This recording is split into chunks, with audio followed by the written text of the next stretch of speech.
Hello guys, welcome back to the channel. So आज की video होने वाली है सेट 3 ग्रिड प्रॉब्लम्स के एक टफ क्वेश्चन की, जो कि लीड कोड प्रॉब्लम है। So before starting the video, अगर तुम में से किसी ने भी पुरानी डीपी वीडियोस नहीं देखी हैं तो go check that out. And क्योंकि इसमें मतलब स्पेशली थर्ड वाली वीडियो देखना ज्यादा जरूरी है, क्योंकि उसमें जितना भी डिस्कशन हुआ था वो आज की प्रॉब्लम को इजी बना देगा। सो एक बार जाके जरूर देखना। So let's start the video. Problem number 1463, cherry pickup 2। ठीक है, तुम भी जाके पढ़ सकते हो। मैं एक बार जनरल में एक्सप्लेन करूंगा कि क्वेश्चन क्या है। ठीक है, देख सकते हो इसको काफी अपवर्ड्स मिले हैं, तो आई मीन अच्छा प्रॉब्लम है। सो प्रॉब्लम पूरा क्या कह रहा है, एक बार पॉज करके या तो इसको पढ़ लो या खुद जाके एक बार लिंक खोल खोल के पढ़ लेना। मैं नीचे डिस्क्रिप्शन में क्वेश्चन का लिंक डाल दूंगा। सो प्रॉब्लम ये है कि हमें एक ग्रिड दी हुई है जिसमें कुछ रोज है, कुछ कॉलम्स है, वो भी ठीक है। तो उसमें दो रोबोट्स हैं, जो कि initially first robot in top left corner पे रहेगा एंड दूसरा रोबोट टॉप राइट कॉर्नर पे रहेगा। ओके, इन दोनों रोबोट का जो टास्क है वो ये है कि इनको लास्ट रो पे जाना है। ठीक है, ऑल्सो जिस भी सेल में ये रोबोट जाएंगे, ये उस सेल में जितनी वैल्यूज है वो एक नंबर ऑफ चेरीज डिनोट कर रही हैं, तो वो उस चेरीज को उठा लेंगे। सो लेट्स से ये रोबोट टॉप लेफ्ट कॉर्नर वाले सेल में है, तो उसमें 3 चेरी है, तो वो 3 चेरीज ये वाला रोबोट ले लेगा। Same in the same way कि रोबोट टू इस सेल में है, तो इसमें 1 चाहिए, तो ये उसको ले लेगा। ठीक है, तो बहुत सिंपल सी चीज है। अब ये लास्ट रो पे जाना चाहते हैं। इनका जो फाइनल टास्क रहेगा वो यही है कि इनको लास्ट रो पे पहुंचना है। ठीक है, अब ये किस तरीके से मूव करेंगे उस बारे में डिस्कस करते हैं। From a cell I comma J, ठीक है, a robot can move to these cells. ठीक है, अब ये कौन से सेल्स हैं, तो लेट से कोई भी सेल में था, इसको यहाँ पे समझ लेते हैं। मैंने एक टेबल बना रखा है। सो ये दो रोबोट्स के सेल्स हैं। तो अगर मैं इस सेल की बात करूं, ठीक है, मैंने यहाँ पे सी लिख दिया, करंट सेल। अब इस सेल से कोई रोबोट कहाँ जा सकता है? ठीक है, इस सेल से बेसिकली वो नेक्स्ट रो पे तो मूव हमेशा ही करेगा, बट नेक्स्ट रो में कौन कौन से सेल्स हैं? एक तो इसके प्रीवियस कॉलम वाला ये, तो V1 ये एक वैलिड सेल रहेगा, एक ये V2 एंड ये एक V3। समझ रहे हो? मतलब नेक्स्ट रो में तो जाएगा ही जाएगा करंट रो से। सो रो 3 में है तो रो 4 में तो जाएगा ही। अब बट कौन से कॉलम में जंप कर सकता है वो? इससे पहले वाले करंट कॉलम से प्रीवियस कॉलम, और robot can choose to remain in same column और in the next column. Okay, so these are the valid cells for this column I comma j। ठीक है, so यही चीज यहाँ पे लिखी हुई है कि from the current cell I comma j ये वाले सेल्स में यहाँ पे जा सकता है किसी एक पे। ठीक है, दूसरी चीज ये एक यहाँ पे तुम देखोगे कि when any robot is passing through a cell it picks up all the cherries। ये मैंने बता ही दिया कि जिस भी सेल से पास करेंगे उस सेल में जितनी भी चेरीज होंगी वो उसको उठा लेंगे। ठीक है, and the cell becomes an empty cell उसके बाद, मूव कर जाने के बाद। ठीक है, when the robot stays on the same cell only one of them take the cherries। मतलब दोनों रोबोट्स अगर एक ही सेल पे प्रेजेंट है तो उन दोनों में से कोई भी एक ही रोबोट सारी चेरीज अपने पास ले सकेगा। ठीक है, ऐसा नहीं है कि 3 चेरी है और दोनों रोबोट एक ही सेल पे हैं तो एक इसको दे दी, दो इसको दे दी। नहीं, ऐसा नहीं हो सकता, सारी की सारी एक ही रोबोट ले जाएगा। कूल। सो नेक्स्ट स्टेटमेंट क्या है कि both robots can not move outside of the grid at any movement. So बहुत सिंपल सा कंस्ट्रेंट है कि हम ग्रिड के अंदर ही मूव कर रहे होंगे। ठीक है, और ये लास्ट में लिखा हुआ है कि both robot should reach the bottom row in the grid. तो हम इसके इन दोनों रोबोट्स का टास्क क्या है, ये इस तरीके से मूव करेंगे कि ये लास्ट रो तक पहुंच जाए। ठीक है, सो अब क्वेश्चन क्या है? क्वेश्चन ये है कि हमें प्रिंट करना है maximum number of cherries collected by both the robots. So दोनों रोबोट्स कुछ कुछ पाथ फॉलो करके बॉटम रो तक पहुंचेंगे। उस पाथ में जितनी भी चेरीज है उनका सम मैक्सिमाइज करना है। ठीक है, आई होप क्वेश्चन क्लियर है। नहीं है तो लिंक खोल के पढ़ लो या वीडियो को पीछे से दोबारा देखो। ठीक है, सो अब प्रॉब्लम क्लियर है तो तुम्हें एक चीज तो समझ में आई गई है कि ये ग्रिड प्रॉब्लम है। इसमें अगर मैं लेट्स से कि अगर दो रोबोट्स नहीं होते, सिर्फ एक ही बंदा होता, तो ये कुछ कुछ सिमिलर लग रहा है ना उस प्रॉब्लम से, कि टॉप लेफ्ट से शुरू करके बॉटम राइट पे जा रहा है, बट उसका पाथ मूवमेंट हमने जो फर्स्ट क्वेश्चन डिस्कस किया था पिछली वीडियो में, सो सेम चीज है, बट इसमें टॉप लेफ्ट से शुरू करके वो बॉटम रो पे जा रहा है। ऐसा कोई कंस्ट्रेंट नहीं है कि बॉटम राइट पे जाना है, बॉटम राइट सेल पे जाना है। मतलब इसने कहा है कि बॉटम मोस्ट रो पे जाना है। अब उसका जो पाथ है वो कहीं भी खत्म हो सकता है। सेम क्वेश्चन है। ठीक है, बस इसमें क्या फर्क दे दिया कि दो रोबोट्स दे दिए। ठीक है, तो ये थोड़ा सा ट्रिकी क्वेश्चन हो गया है बस यहाँ पे। इतना हार्ड भी नहीं हुआ है, बट अगर तुम्हें वो चीज क्लियर है तो यहाँ पर इसको सॉल्व करने में ज्यादा दिक्कत नहीं आएगी। ठीक है, सो अब इसको डिस्कस करते हैं, ठीक है। तो ये मैंने एक ग्रिड ड्रॉ कर लिया है, ठीक है, बस डेमो के लिए, ठीक है। तो ये इसमें मैंने यहाँ पे रोज लिख लिए, ठीक है। ये R1 है, ये R2 है, टॉप लेफ्ट पे R1 है, टॉप राइट पे R2 है। तो सबसे पहले एक की ऑब्जर्वेशन जो मैंने लिखी हुई है यहाँ पे, कि किसी भी स्टेप पे, या मैं कहूँ किसी भी स्टेप को लेते हुए, ठीक है, जैसे कोई रोबोट फर्स्ट स्टेप ले रहा है या फर्स्ट मूवमेंट कर रहा है, ठीक है, दोनों में से, तो किसी भी मूवमेंट के दौरान दोनों रोबोट्स एक ही रो पे रहेंगे, ये देखने वाली बात है। कैसे कि देखो, फर्स्ट R1 फर्स्ट मूव के बाद अगले रो पे जाएगा, एंड उसके जो वैलिड मूव्स रहेंगे वो ये वाला कॉलम रहेगा एंड ये वाला, क्योंकि इससे पहले कोई कॉलम एग्जिस्ट ही नहीं करता, तो वो वहां पे जंप नहीं कर सकता, ठीक है। तो ये वैलिड मूव 1, वैलिड मूव 2, ठीक है। और इसके लिए क्या रहेगा, इसके लिए ये वाले दो रहेंगे, तो लेट्स से इसके लिए v_1 एंड इसके लिए v_2, ये दो इसके वैलिड मूव्स हैं। तो आफ्टर टेकिंग फर्स्ट स्टेप, दोनों रोबोट रो 2 पे आ जाएंगे। सो मैं यही बोलना चाह रहा हूँ कि किसी भी मूवमेंट के बाद या किसी भी स्टेप पे दोनों रोबोट्स एक ही रो पे रहेंगे। सो अब मैं ये क्यों ऑब्जर्व की मैंने ये चीज, क्योंकि मेरे को जब भी डायनामिक प्रोग्रामिंग का सोल्यूशन लिखना रहता है, तो उसमें मैं स्टेट डिनोट करता हूँ। जैसे प्रीवियस अभी ग्रिड प्रॉब्लम्स किए थे, तो उसमें मैंने आंसर लिख एक फंक्शन बनाया था एंड i, j लिखा था। तो वहां पे i, j क्या डिनोट कर रहा था, स्टेट ऑफ एनी सेल, ठीक है। अब यहाँ पर स्टेट डिफाइन करने के लिए, क्योंकि मेरे पास दो रोबोट्स हैं, प्रीवियस दो प्रॉब्लम्स में मेरे को एक ही आदमी होता था, उसको मैं टॉप लेफ्ट से बॉटम राइट ले जाता था, ऐसा ही कुछ क्वेश्चन रहता था ना। बट यहाँ पर दो लोग हैं, ऐसे समझो दो लोग हैं, दोनों को बॉटम रो पे जाना है, तो दोनों की स्टेट मेंटेन करनी पड़ेगी ना। एंड दोनों की स्टेट सेपरेटली मेंटेन करने की बजाय इसमें एक कॉमन चीज हमको दिखी गई कि दोनों की रो सेम है। सो मेरे को तीन पैरामीटर से स्टेट मेंटेन हो जाएगी। वो तीन पैरामीटर क्या है, मैं यहाँ पे लिख देता हूँ। स्टेट एक तो रो से हो जाएगी, ठीक है, एक कॉलम 1 एंड एक कॉलम 2, ठीक है। अब ये कॉलम 1 कॉलम 2 क्या है, देखो किसी भी स्टेट पे रोबोट 1 रोबोट 2 सेम रो पे तो रहेंगे, वो डिनोट कर रहा है रो, ठीक है। और जो जिस कॉलम में रोबोट 1 है वो डिनोट कर रहा है कॉलम 1, ठीक है, एंड जिस कॉलम में रोबोट 2 है वो डिनोट कर रहा है कॉलम 2, दैट्स इट। सो मैं इन तीन चीजों से किसी भी ग्रिड पे ये बता सकता हूँ कि R1 R2 कहाँ है, ठीक है। और ऑब्वियसली उनका मूवमेंट नीचे ही रहेगा, तो अगले स्टेप पे, तो अगली जैसे ये स्टेट है, ठीक है, इसमें ये टॉप लेफ्ट में टॉप राइट पे, तो ऑब्वियसली इसके जो नेक्स्ट स्टेट रहेगी, इसका जो नेक्स्ट स्टेप रहेंगे इन दोनों रोबोट्स के, वो कुछ ऐसे रहेंगे कि ये अगली रो में कहीं आएंगे, ठीक है, वो किसी कॉलम में आएंगे, ठीक है। फिर उससे अगली स्टेट क्या रहेगी कि वो थर्ड रो में जाएंगे। सो मेरा कहने का मतलब क्या है, इनका मूवमेंट डाउनवर्ड शिफ्ट होता जा रहा है, और इनके कुछ कुछ columns as as per the requirement ये स्टेप लेके ले रहे हैं, ठीक है। अब समझते हैं कि ये स्टेप कैसे लेंगे, ठीक है। ये तो हम बात कर रहे थे कि इनको डिनोट करने के लिए तीन पैरामीटर्स चाहिए, ठीक है। So answer of row col 1 col 2, एक फंक्शन बनाया मैंने आंसर, ठीक है, उसके अंदर ये तीनों चीजें पास कर दी जो कि स्टेट डिनोट करती है। तो answer of row col 1 col 2 क्या बता रहा है कि अगर मेरे पहला रोबोट रो कॉमा कॉल 1 पे प्रेजेंट है और दूसरा रोबोट रो कॉमा कॉल 2 पे प्रेजेंट है, समझ रहे हो ना। ये तो अगर मैं स्टार्टिंग केस क्या है कि रो की वैल्यू 1 है, ठीक है, कॉलम 1 है, and column 2 number of last column है, nth कॉलम है, ठीक है। सो ये तो हमारी स्टार्टिंग कंडीशन है। बट मैं बात कर रहा हूँ, जब हम भी डीपी के प्रॉब्लम डिस्कस करते हैं तो इन जनरल एक फंक्शन बनाते हैं ना, तो वैसे ही मैंने यहाँ पे answer of row col 1 col 2 एक फंक्शन बनाया जो कि डिनोट कर रहा है maximum carries that can be collected if robot 1 starts from row comma call 1 cell and robot 2 start from row comma call 2 cell, ठीक है। तो यही चीज यहाँ पे लिखी हुई है। कूल। अब बात करते हैं कि क्या रिलेशन होगा, तो मतलब कैसे डिपेंड कर रही होंगी चीजें। सो देखो, मेरा कोई भी रोबोट 1 यहाँ पर है, ठीक है, इस सेल पे अभी करंटली जो स्टार्टिंग कंडीशन है, एंड रोबोट 2 इसमें है, तो ऑब्वियसली वो जिस सेल में है वो तो उसकी चेरी लेंगे ही लेंगे ना।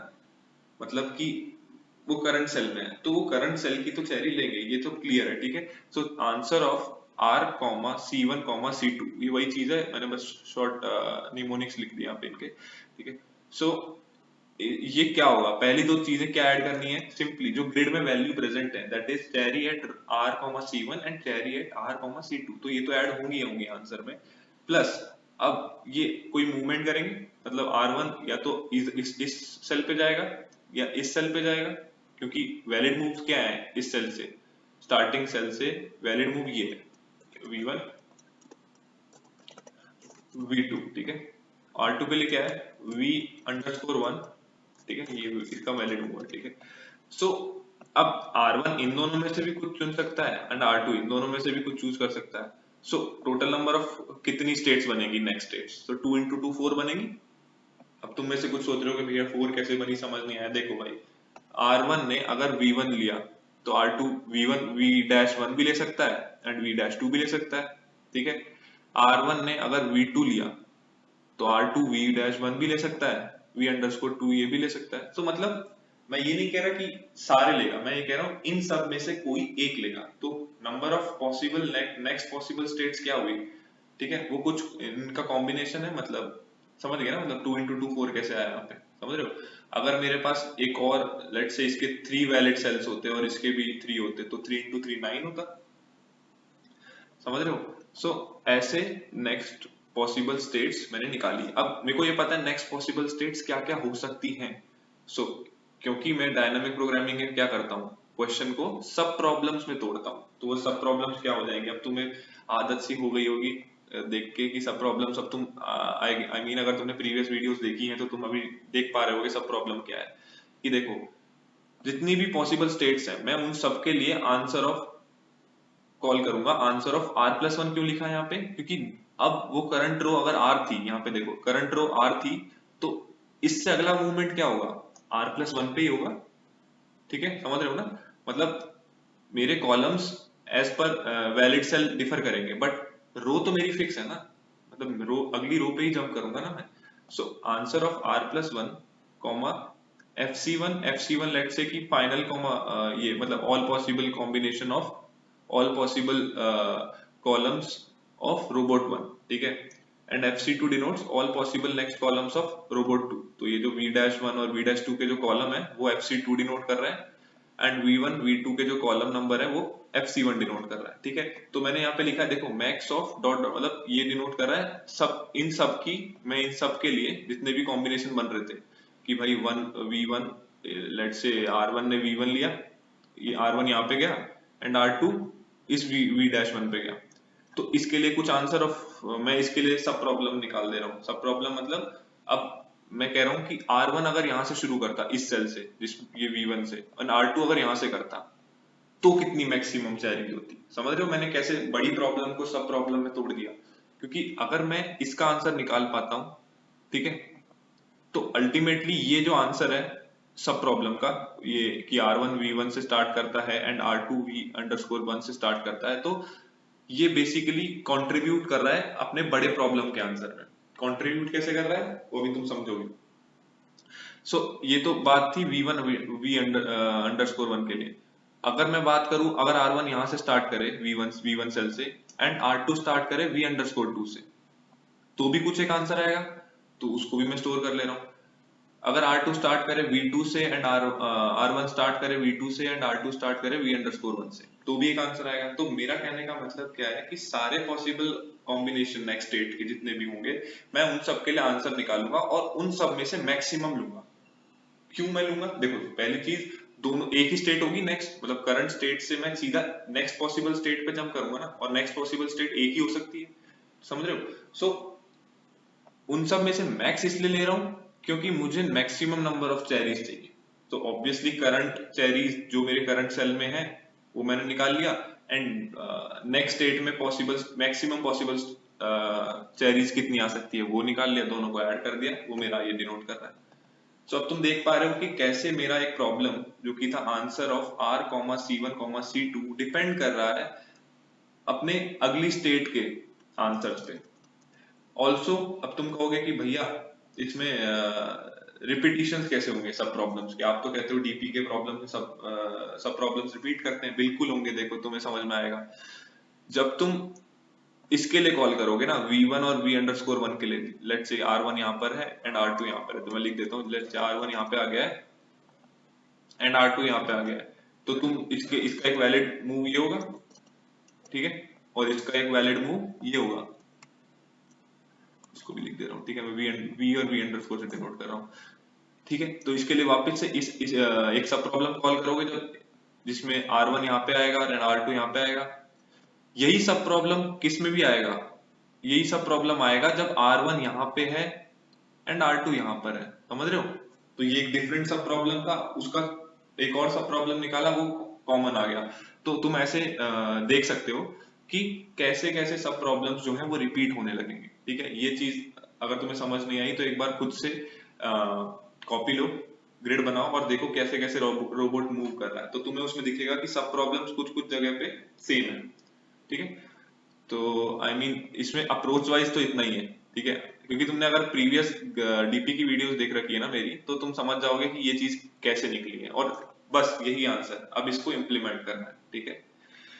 तो इन शॉर्ट अगर मैं एक लाइन में बोलूं कि ये इक्वेशन क्या है, तो answer of are C1 C2 denote करता है कि रोबोट 1 अगर R, C1 सेल से स्टार्ट करे and robot 2 R, C2 cell से स्टार्ट करे, तो क्या मैक्सिमम चेरीज वो लोग इकट्ठा कर पाएंगे।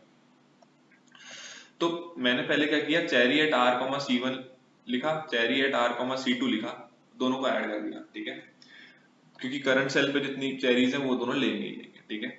अब उसमें उसके बाद मैंने क्या ऐड किया है, मैक्स में मैक्स लिया है, किसका मैक्स लिया है, ऑल पॉसिबल नेक्स्ट स्टेट में जितनी भी मैक्स क्वेरीज मैक्स चेरीज आ सकती हैं, उन सब में से सारी कॉम्बिनेशंस में से मैंने मैक्सिमम जो चेरीज दे रही है वो वाला कॉम्बिनेशन पिक कर लिया है, ठीक है। सो मैंने वो चीज यहाँ लिखी हुई है। अब देखो तुम सोचोगे कि भैया आपने तो कहा था कि अगर दोनों रोबोट एक ही सेल पे तो कोई एक ही चेरी ले जाएगा, बट ये तो यहाँ पे तो आपने दो बार लिखा होगा उस केस में, अगर दोनों सेम ही सेल पे हैं तो ये तो 2 बार ऐड हो जाएगा। तो कोई बात नहीं, अपन इम्प्लीमेंट करेंगे तो उस चीज को हैंडल कर लेंगे, ये तो मैंने बस समझाने के लिए लिखा था, ठीक है। सो इसकी कोडिंग स्टार्ट करते हैं, ठीक है। अब हम करेंगे इसका कोड, लीड कोड पे ही करेंगे रन, ठीक है। कोई भी डीपी प्रॉब्लम स्टार्ट करने से पहले मैं अपन एक डीपी डिफाइन करते हैं। डीपी मतलब एक वेक्टर ले सकते हो, इंटीजर एरे ले सकते हो। अब यहाँ पर तुम देखोगे कि मैं एक 3 डायमेंशनल एरेज बना रहा हूँ। 3 डायमेंशनल एरे क्यों बना रहा हूँ, क्योंकि सिंपल है ना, मैंने तुम्हें बताया कि उसकी स्टेट मेंटेन करने के लिए मुझे 3 चीजें चाहिए, एक उसकी रो और दोनों रोबोट के कॉलम्स, ठीक है। इसीलिए मैंने यहाँ पे 3 डायमेंशनल जो है एरे बनाई है डीपी की, ठीक है। अब दोनों अलग अलग रो पे होते तो हो सकता है 4 डायमेंशनल बनाना पड़ जाता, बट यहाँ पर मेरा इसी में काम चल गया, ठीक है। तो मैंने क्या किया, पहले मीन सेट डीपी -1, ये क्यों कर रहा हूँ, क्योंकि स्टार्टिंग में अपन डीपी को सेट करते हैं, डीपी की सारी वैल्यूज जो है एरे में -1 हो जाए, ठीक है। फिर मैं क्या करता हूँ, अभी तुमने अगर प्रीवियस वीडियो देखी होगी तो तुमने देखा होगा कि मैं एक फंक्शन को कॉल करता हूँ और उसको रिटर्न कर देता हूँ। लेट्स से मैंने एक आंसर नाम का एक फंक्शन बनाया है, ठीक है, जो कि डिनोट करेगा मेरा फाइनल आंसर, ठीक है। अब मैं उसको कॉल करता हूँ, ग्रिड उसमें पास करता हूँ, और क्या पास करूंगा, देखो अब ये क्या चीज है लिख रहा हूँ, अभी मैं पूरा कोड लिखूंगा तभी तुम्हें समझ में आएगा, ठीक है। तो m क्या डिनोट करेगा, number of rose in my grid. अब n मेरा चाहता हूँ कि मैं नंबर ऑफ कॉलम्स डिनोट करें, तो मैंने ऐसे लिख दिया, ठीक है। n की जगह तुम कॉल्स लिख दो, तुम्हारे ऊपर है, ठीक है, मतलब ज्यादा अंडरस्टैंडिंग अगर तुम्हें इसमें है तो ऐसे लिख दो। अब मैं इसमें पास क्यों करूंगा, क्योंकि देखो कोई भी जब हम कोड लिखते हैं तो हमें ये ध्यान रखना होता है ना कि वो ग्रिड से बाहर ना चला जाए, जो भी है रोबोट है, तो उसके लिए हमें इन दोनों चीजों की रिक्वायरमेंट है। अब मैं यहाँ पे क्या पास कर रहा हूँ, ध्यान से देखना।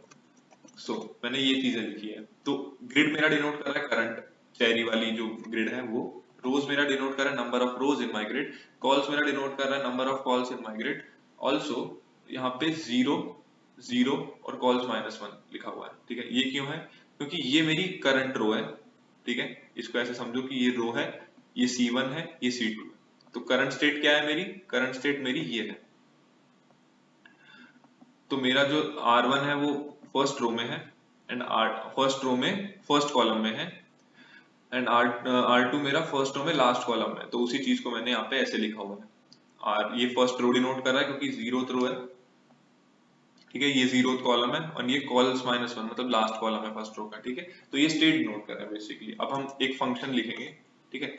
अब तुम यहाँ पे सोच रहे हो रोज कॉल्स क्यों किया है भैया, वो तो तुम डायरेक्ट भी निकाल सकते हैं ग्रिड डॉट साइज करके अंदर फंक्शन के, तो वो तुम्हारे ऊपर है, मतलब कि तुम कैसे निकालना चाहते हो, ठीक है। अब हम यहाँ पर उस फंक्शन की डेफिनेशन देंगे। तो इससे मैंने इसको मैट रख दिया, ये आर रखा है, ये सी रखा है, रो कॉल, ये आर है, ये C1 है, ये C2 है। कूल। अब इसको हम डिफाइन करेंगे यहाँ पर।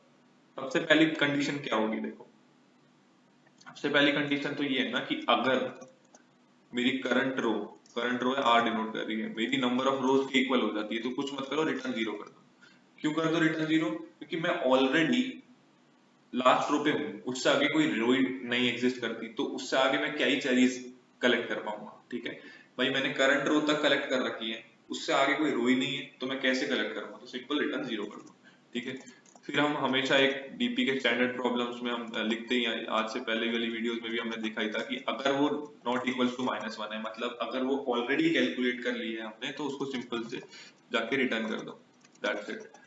तो वही हम यहाँ पे करने वाले हैं। ठीक है, ऑल्सो अब क्या कंडीशन आएगी, अब देखो अब मैं क्या करूंगा, मैंने तुम्हें बोला था कि मैं ऑल पॉसिबल कॉम्बिनेशन पे जाऊंगा, मतलब जितने कॉम्बिनेशन हो सकते हैं।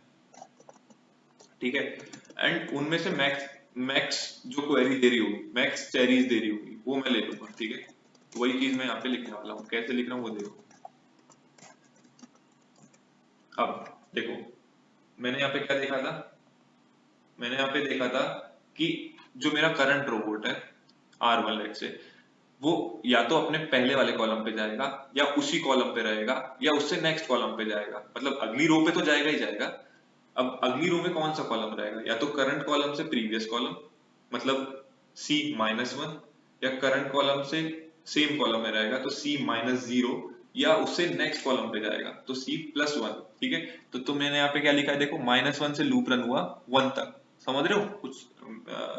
कुछ सेंस बन रहा है इस बात का कि -1 0 1, ये इस लूप में मैं क्यों ट्रेवर्स कर रहा हूँ? तो मैं करंट कॉलम, मतलब रोबोट 1 के कॉलम में आई ऐड करूंगा, तो वो मुझे वैलिड पॉसिबल नेक्स्ट कॉलम देगा रोबोट 1 के लिए। ठीक है, सिमिलरली मैंने एक अंदर लूप वापस रन किया हुआ है जो कि सेम स्टार्टिंग पॉइंट है -1 से 1 तक। ये किस लिए है? ये R2 के लिए है, क्योंकि मैंने तुम्हें बताया था ना, इसके कुछ वैलिड मूव्स होंगे तो इसके भी होंगे।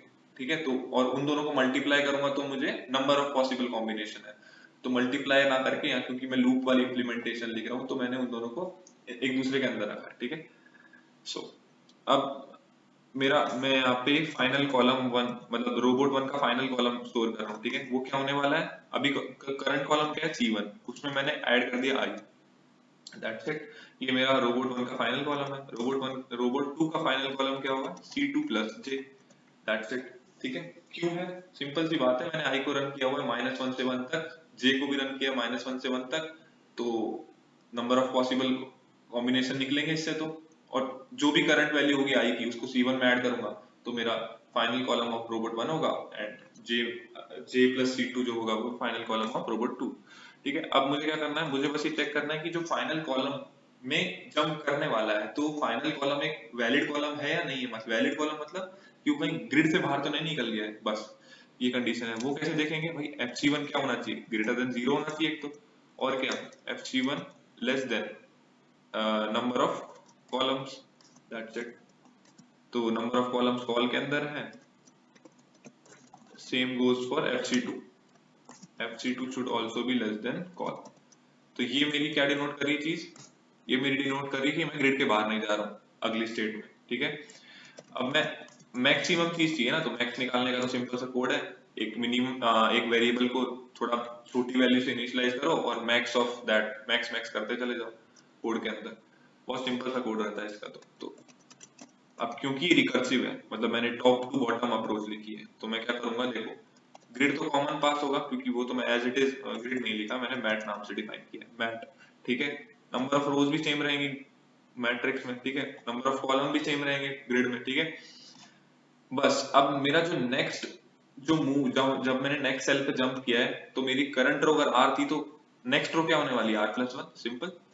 और फाइनल कॉलम्स मैंने दोनों रोबोट्स के लिए निकाल ही लिए हैं, जो कि मेरे FC1 और FC2 में डिनोट करे, दैट्स इट। अब मेरा आंसर इन दोनों ये पूरे लूप्स के बाद क्या डिनोट करेगा भाई, नेक्स्ट पॉसिबल कौन सा कॉम्बिनेशन है जो मुझे मैक्स चेरीज देगा, उसकी जो मैक्स चेरीज है वो आंसर में स्टोर हो चुकी होंगी बस। अब मुझे इसमें क्या करना है, मुझे इसमें करंट सेल की, दोनों सेल्स की जिसमें R1 है और R2 है, उन दोनों की जो चेरीज है, करंट चेरीज है, उनको ऐड कर देना है। ठीक है, तो लेट्स से मैं उनको कर एक वेरिएबल बनाया करंट नाम से, तो उसमें ऐड कर रहा हूँ। ठीक है, तो मैंने यहाँ पे कहा था अगर दोनों के, देखो दोनों की रो तो सेम ही है, ये तो हमें पता ही है, तो अगर दोनों के कॉलम भी सेम हो गए, ठीक है, दोनों के कॉलम भी सेम हो गए, तो क्या करना है तुम्हें, कुछ मत करो कि अगर दोनों के कॉलम सेम हो गए तो एक ही बार ऐड करना है, तो मतलब mat of R(C1), that's it. और अगर दोनों के कॉलम सेम नहीं है तो दोनों को, भाई दोनों के अलग अलग सेल में है, इसका मतलब दोनों के अलग अलग सेल में है, तो मतलब C1 भी होगा ऐड एंड C2 भी होगा। तो इन दोनों को ऐड करने के बाद मेरे पास करंट, मतलब करंट कैरीज कितनी ऐड करनी है वो मेरे को पता लग गया। Now what I need to do is I need to store the final answer, तो कि मेरा dp of r C1 C2 denote कर रहा है, वो क्या हो जाएगा, आंस प्लस कर, बस मतलब current carries plus answer. Answer क्या डिनोट कर रहा था, नेक्स्ट पॉसिबल कॉम्बिनेशन में से सबसे मैक्सिमम सब चेरीज कौन दे रहा है, तो वो वाला सब प्रॉब्लम मेरा इसमें है। ठीक है, अब मेरे को कुछ नहीं करना, सिंपल रिटर्न कर देना है R of C1 C2, that's it, ये मेरा सोल्यूशन है। ठीक है, तो इसमें क्या डीपी लग रही है, देखो top to bottom approach follow किया, हम क्या करते हैं, हम सीधा स्टार्टिंग इनिशियल जो स्टेट है उसके लिए कॉल करते हैं। ठीक है, इनिशियल स्टेट के लिए हमको आंसर चाहिए, तो इनिशियल स्टेट है जीरोथ रो में, जीरोथ कॉलम पे R1 है, ठीक है, एंड जीरोथ रो पे लास्ट कॉलम में जो है वो हमारा R2 है।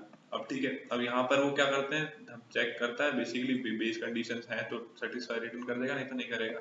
अगर नहीं करता है तो हम नेक्स्ट पॉसिबल स्टेट में जाते हैं सारी, ठीक है, तो और उन सारी नेक्स्ट पॉसिबल स्टेट्स में से जो मैक्सिमम चेरीज दे रही है हम उसको ले पकड़ लेते हैं। ठीक है, उस पे जंप करते हैं, उस सेल पे, उस सेल के लिए वापस आंसर कॉल होता है। ठीक है, ये आंसर कॉल होगा, तो अभी बेसिकली समझ रहे हो ना ये कैसे रिकर्सिव है, तो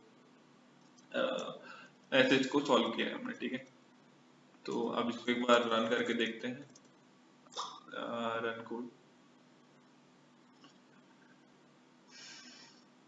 एक एरर आ रही है, ओके, यहाँ पे हमने सेमीकोलन नहीं लगाया,